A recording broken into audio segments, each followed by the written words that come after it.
मियां मिट्ठू, अपने मुंह मियां मिट्ठू, अठन्नी जेब में नहीं बची और बातें कर रहे हैं बादशाहत की।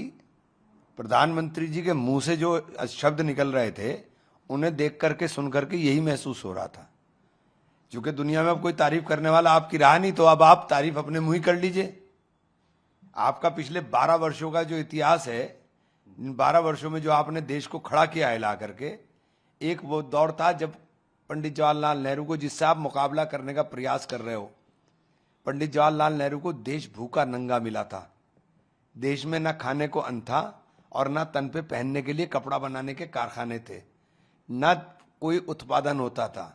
नेहरू जी ने ब्लूप्रिंट तैयार किया, नेहरू जी के ब्लूप्रिंट के ऊपर देश तैयार हुआ, नए नए संस्थान तैयार हुए, सिंचाई की व्यवस्था तैयार हुई, बिजली तैयार हुई, इंफ्रास्ट्रक्चर तैयार हुआ, चंद्रयान भेजने का काम शुरू हुआ। ये तो थे नेहरू।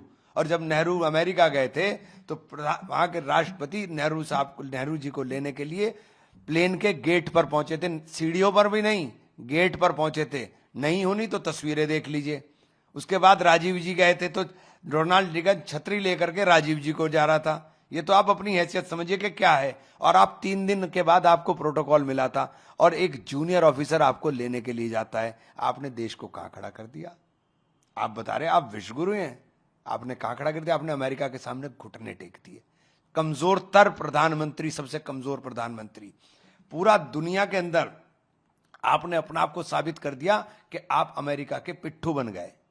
क्योंकि अमेरिका के दबाव में आप रशिया से तेल नहीं खरीदेंगे, जो हमारा सदियों पुराना था। अमेरिका के दबाव में आप सस्ता तेल ईरान से नहीं खरीदेंगे और महंगा तेल वेनेजुएला से खरीद करके देश के लोगों की जेब काटेंगे, देश के लोगों के ऊपर महंगाई की मार मारेंगे। 12 वर्षों में आपने क्या किया?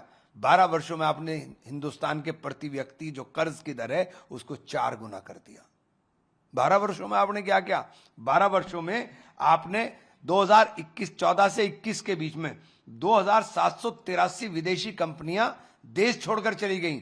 जब ये आंकड़ा इतना भारी हुआ तो आपने आंकड़े जारी करना बंद कर दिया। बेरोजगारी की दर सबसे अधिक हो गई, आपने आंकड़ा जारी करना बंद कर दिया। अब ना आंकड़ा जारी करती सरकार, बेरोजगारी की दर हाईएस्ट है, ना आंकड़ा जारी करती। छात्र इतने परेशान हैं और आप अपने आंकड़ों के अंदर अपने जवाब दे देते हैं।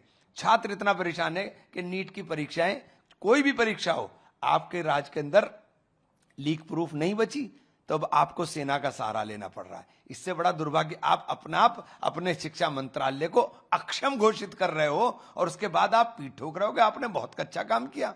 एक मिनट रुक जाइए, आज बहुत कुछ है आपको। आप पीठ ठोक रहे हो कि आपने देश को कहां से कहां पहुंचा दिया। 12 वर्षों के कार्यकाल के अंदर। अब आप मुझे एक बात बताइए कि हम जब नौजवान की बात करते हैं तो नौजवान किस बात के लिए परेशान है? नौजवान अपने रोजगार के लिए परेशान है। किसान अपने 22 तक आपने दुगनी होने का वादा किया था, लागत मूल्य के लिए परेशान है, क्योंकि आपने अमेरिका के लिए बाजार खोल दिया। अमेरिका का बाजार खोला तो किसान बेचारा बर्बादी के कारण 5 लाख टन मक्का आयात किया आपने, जो मक्का का किसान है वो बर्बाद हो गया। अभी सोया होना है, सोए का किसान को बर्बाद होगा, क्योंकि आपको तो अब्बा जान का हुक्म मानना है। अब्बा जान ने हुक्म दिया है हमें, क्योंकि अमेरिका हमारा बाप बन गया कि वो $35 बिलियन का कारोबार करेगा हमारे यहां। हम क्या करेंगे? हम क्या करेंगे? आपने कहां खड़ा कर दिया देश को। आप इंदिरा जी से, नेहरू जी से, राजीव जी से अपनी तुलना करने का प्रयास करते हो। आप बताओ, आपके हिस्से में कोई एक उपलब्धि हो जो उपलब्धि इतिहास के अंदर दर्ज हो। हां, 12 वर्षों में आपने देश के अंदर नफरत फैला दी। देश के अंदर आप हर वक्त एक प्रधानमंत्री के मुंह से हिंदू ग्रोथ रेट, आप पढ़े लिखे लोगों को समझ में आना चाहिए कि ये प्राइम मिनिस्टर बोल क्या रहे हैं। हिंदू ग्रोथ रेट क्या होता है? कब बोला कांग्रेस ने? और कोई भी पढ़ा लिखा आदमी, कोई भी काबिल आदमी इस तरह के अल्फाजों का इस्तेमाल कर ही नहीं सकता। उन्होंने कहा कि आप लोगों ने तो मल्टी करोड़ स्कैम करे आप लोगों ने। आप 12 साल से सत्ता में हैं, बताइए कौन सा स्कैम कहां है? 12 साल से आप सत्ता में हैं, आप बताइए स्कैम कहां है? अगर 12 साल की सत्ता में आप स्कैम नहीं निकाल सके तो इसका मतलब आप अक्षम हैं। बताइए कहां है स्कैम?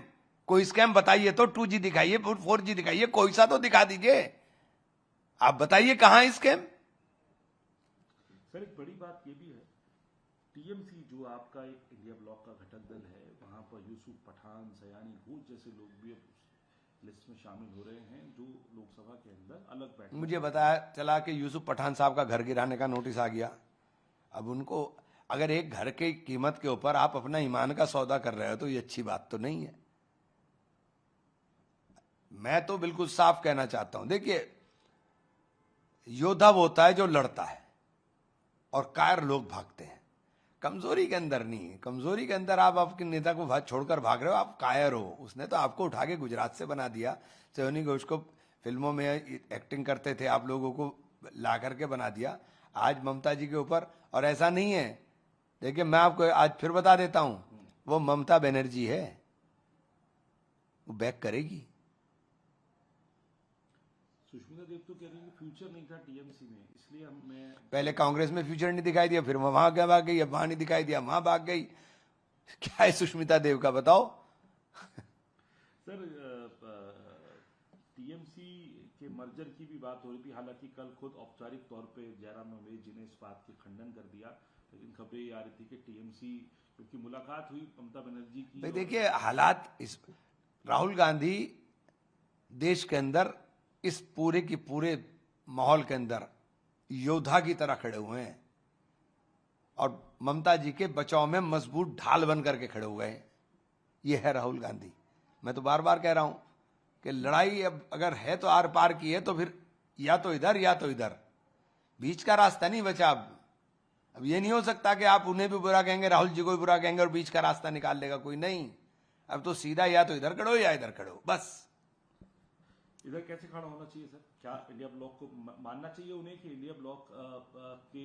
ये तो भाई फैसला बड़े नेता हैं। मैं तो राजनीतिक समझ की बात, मैं तो हालात की बात कर रहा हूँ। मैं हालात में नहीं, ये तो फैसला बड़े नेता है। मेरी इतनी हैसियत नहीं है कि मैं उन्हें सलाह दूं, लेकिन देश के अंदर जो हालात हैं, देश के हालात दिखाई दे रहे हैं। जो एक आम आदमी की हैसियत से बोल रहा हूं कि राहुल गांधी योद्धा की तरह नजर आ रहे हैं और झंडा उनके हाथ में है। बस या तो इधर चलिए या इधर चलिए, बीच का रास्ता देश में खत्म हो गया। यही मैं पूछ रहा हूँ कि अब क्या इन क्षेत्रीय दलों को, राहुल गांधी को विपक्ष का मजबूत नेता मानते हुए उनकी सरपरस्ती में आगे बढ़ना चाहिए? यही मैं आपसे पूछ रहा हूँ। देखिए, राहुल जी बढ़ना चाहिए या नहीं, मैं आपको बिल्कुल एक स्पष्ट बताऊं कि राहुल गांधी का जो कार्यशैली और जो राहुल जी की स्वीकार्यता पूरे देश के अंदर है, उसके मद्देनजर इस तरह की बात मैं समझता हूं कि यही बेहतर होगा। लड़ाई लड़ने का सही रास्ता यही हो। एक और बात है, लड़ाई आप लोग वहां भी लड़ रहे हैं मध्य प्रदेश में, जहां आपके एक प्रत्याशी जो हैं उनका पर्चा रद्द कर दिया गया। चुनाव आयोग भी गए आप, लेकिन चुनाव आयोग से कुछ खासा उम्मीद ना दिखते हुए मैं तो चुनाव आयोग के लिए बार बार कहता हूँ, कुर्सी वहां डलवा दो चुनाव आयोग के ऊपर, कि जो बीजेपी से पर्ची लाए उसकी पर्ची निकाल दो और सर्टिफिकेट दे दो। चुनाव में पैसा ही नहीं खर्च होगा। ये क्यों चुनाव में पैसा खर्च करा रहे हो? तो ये तो सब काम तुम्हें यही करना है, धींगा मस्ती करनी है, तो फिर ये कर लो। क्योंकि आज सुप्रीम कोर्ट का दरवाजा भी खटखटाया है। आपकी के उम्मीदवार जो हैं मीनाक्षी नटराजन जी, सुप्रीम कोर्ट से आप लोगों को लगता है राहत मिलेगी? उम्मीद मिलेगी इस बात की कि सुप्रीम कोर्ट कस्टोडियन है संविधान के, और संविधान को रौंदा जा रहा है, तो सुप्रीम कोर्ट को तो संज्ञान लेना चाहिए और गंभीरता पूर्वक इसके ऊपर फैसला देना चाहिए। आखिरी सवाल साहब, एक एसआईआर के अंदर 5 बच्चों की लिमिट वाला एक कॉलम है, उसको लेके ओवैसी साहब ने भी बड़ी आपत्ति दर्ज करी है कि जो इन्यूमरेशन है उसके अंदर एसआईआर की, उसमें सिर्फ 5 बच्चों की ही डिटेल्स का है। क्यों ऐसा मामला है? छठा ऐसी चीजें क्यों रखी हुई? इस आर्गुमेंट को लेके उन्होंने बातें कही है। कैसे भी नहीं देखता हूं, कैसे भी नहीं देखता हूं। इस चीज का कोई औचित्य नहीं है। मैं इस चीज का कोई औचित्य नहीं समझता हूं कि इसके ऊपर चर्चा भी होनी चाहिए।